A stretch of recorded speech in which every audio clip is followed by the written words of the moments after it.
Na ndio nasema wenzetu tutembee pamoja na tusikilizane. Na umesema vizuri Governor ya kwamba labda saa nyingine siasa zetu zasababisha watu kukosa kuelewana.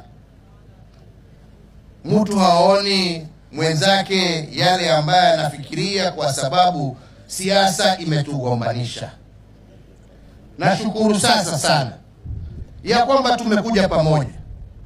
Na mimi nawaomba viongozi wote, let us walk this journey together. Abdul Swamad tumesema ya kwamba kilio chako ni wananchi hao. Na kwa ukweli mimi nakuamini ya kwamba kilio chako ni wananchi hao. Njoo jamani tuungane. Tusibishane. Kwa sababu mimi najua kwa ukweli kilio cha wananchi ambao wako mbele yetu siku ya leo na Wakenya wengi katika sehemu mbalimbali za taifa letu ni ukosefu wa kazi kwa vijana wao. Mimi najua hiyo ndio kilio kikubwa. Jameni, njooni tufanye kazi, tuharakishe huu mradi uishe, vijana wetu wapate ajira, waweze kujisimamia na kusimamia familia zao. Vijana wetu wakipata kazi, hiyo ndiyo njia ya uhaki kuhakikisha ya kwamba tumerudisha usalama katika vijiji vyetu na vitongoji mbalimbali.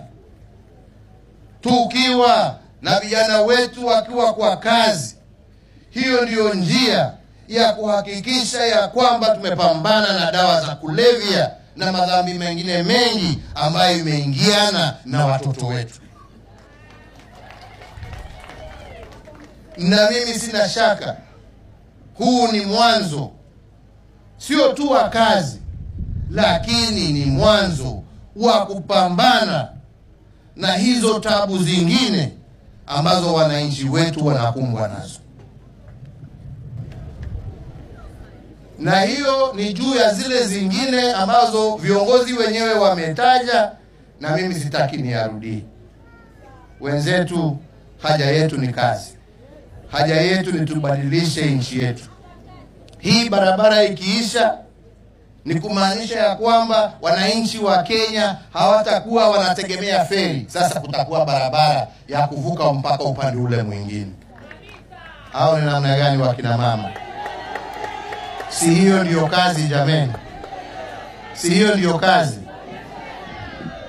Kazi hizo zote zitawezekana tukiwa ni sisi tutakuwa watu wa mabishano na ugomvi?